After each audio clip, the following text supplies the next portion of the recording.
On the couch with absolute Springbok legends, Duane, Schalk, myself, and Spicy Plum, Stephen Kitsie. We are going to be analyzing squads from the World Cup winning teams of 2007, 2019, and 2023. And we're going to be tasked to build the ultimate World Cup winning Springbok team out of those three squads. Let's go. Let's hear the squads to select from.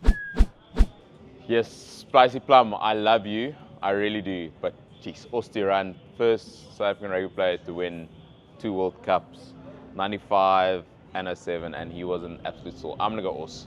Can we start one and bench one? Because then Because he's definitely in one of those two. The original that started the bomb squad, right? So he was part of the bomb squad, was this unbelievable human being. I think it is hard to explain how good Stephen was, although he's sitting here.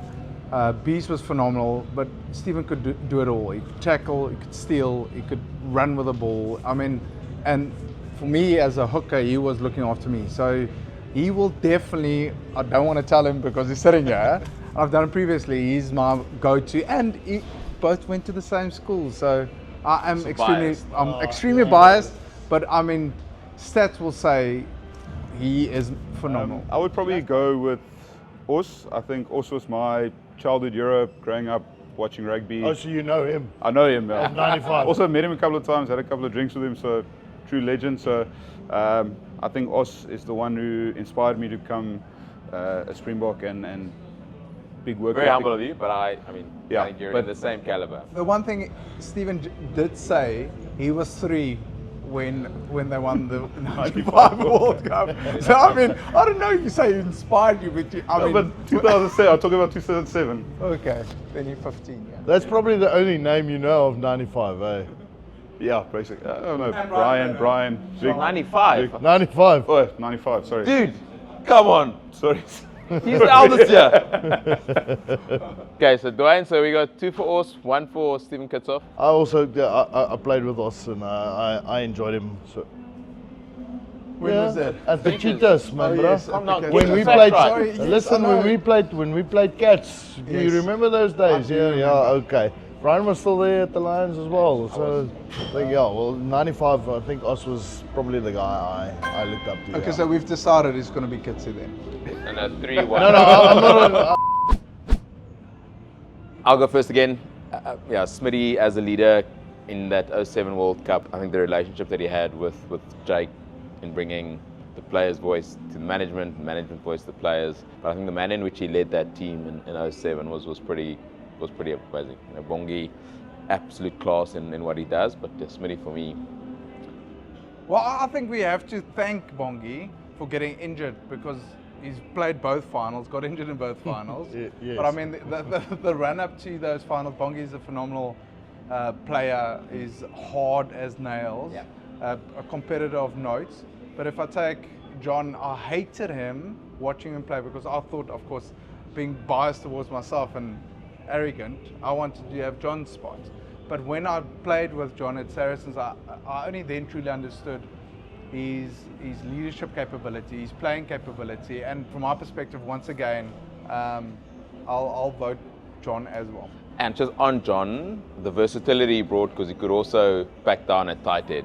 So, Bongi's very specialist in his hooking position, and I think John had a lot of experience on the side of the scrum as well as in the middle of the scrum, which, influentially on a rugby field gives you so much more opportunity. You know a lot about scrums, Brian. No. I just know that John was versatile in doing hooker and tight head. Oh, he did start his career at tight Tight head. head, Yeah, I think mine's probably a bit more different because I know Bongi personally. I've been playing a couple of games with him, and I've never actually played with Smitty. But I know Smitty. I think he was a great leader. Watching him in 2007, I think it was inspirational. But for me, I think Bongi takes it. Even though he didn't play much minutes in the finals, I think for someone also to go to 2 World Cups, get starting position in both those World Cups, even though he got injured, I think he's a true legend of the game. I think he's still going to carry this team way forward. I think he's doing exceptionally well at his franchise level. Captain, And he's captain the team as well. So I think Bongi is my choice. Oh, Duane the I casting love boy. this. It's Duane the casting boy. Okay, I'm going to be short and sweet, boys. John Smith. There we go. Frank Malherbe. France. Love you, CJ. Sorry, CJ. Yeah, it's different eras, man. It is just, it's difficult. It is always going to be difficult. And I think to Duane's point, different eras, different styles of play, different rules. But I love Bucky's, and I think what he gave the Springbok rugby team in terms of physicality. Red and yellow cards. So you know what? No, I've got the most yellow cards for South Africa, right? That's a great stat, pride fact to know. I think they both only got 2, Bucky's and Eben. Can you Google that? Yeah, you can Google that. Really? So they actually, disciplinary, they actually a lot less than what people think.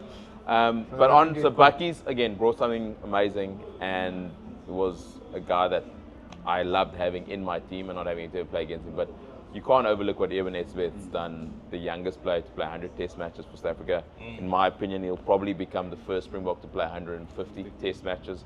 And his leadership capabilities, his athletic ability, he's almost that perfect mix between a Bucky's and a Victor. I love Bucky's, and he'll always be a good man to have, but Eben, in my opinion. I agree. I think Eben as well. I think, as you said, spot on. Youngest to get to 100, probably going to play another 30 odd test matches for the Boks, and he just represents so well every weekend when he's on the field. So I think also Eben, I think he's my choice. Yeah, I'm simple. Eben, he's an experienced guy, but still he's got speed. He's got the whole package at the moment still. So it's my choice. Yeah, some older players lose their speed as they get older. And Sorry, which older players don't lose their speed? I got quicker.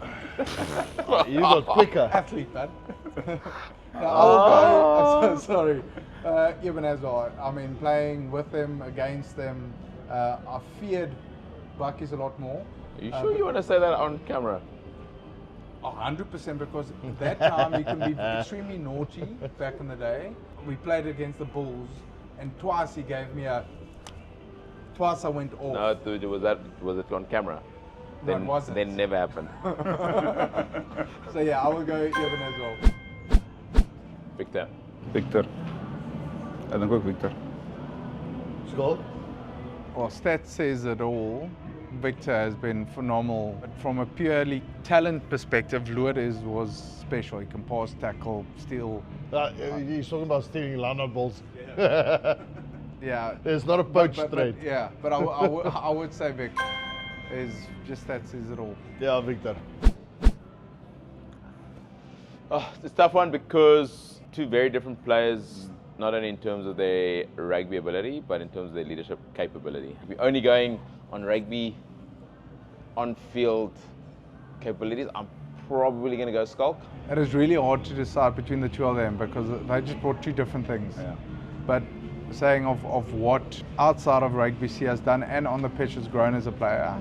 I mean, in 2015, I don't think he played 1 minute, and then come back and lead the Springboks to 2 World Cups. Scala, I love you lots, but I think Sia going back-to-back World Cup captain, that's special.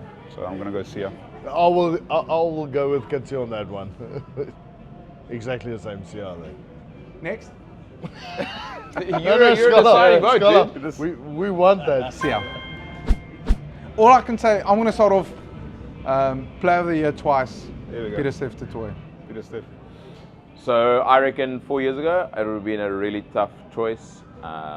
John Smith in 07 could have easily been Player of the Year, Player of the Tournament. But I think what I have been able to see in Peter Steph Toy, his longevity is phenomenal. So Peter Steph Spira du Toit for me. Same, Peter Steph for me as well. Just how he got through those defensive efforts in both World Cups, it's just special. Not just that, the overcoming of his injury that literally could have cost his player. Peter Steph. Simple, Peter Steph.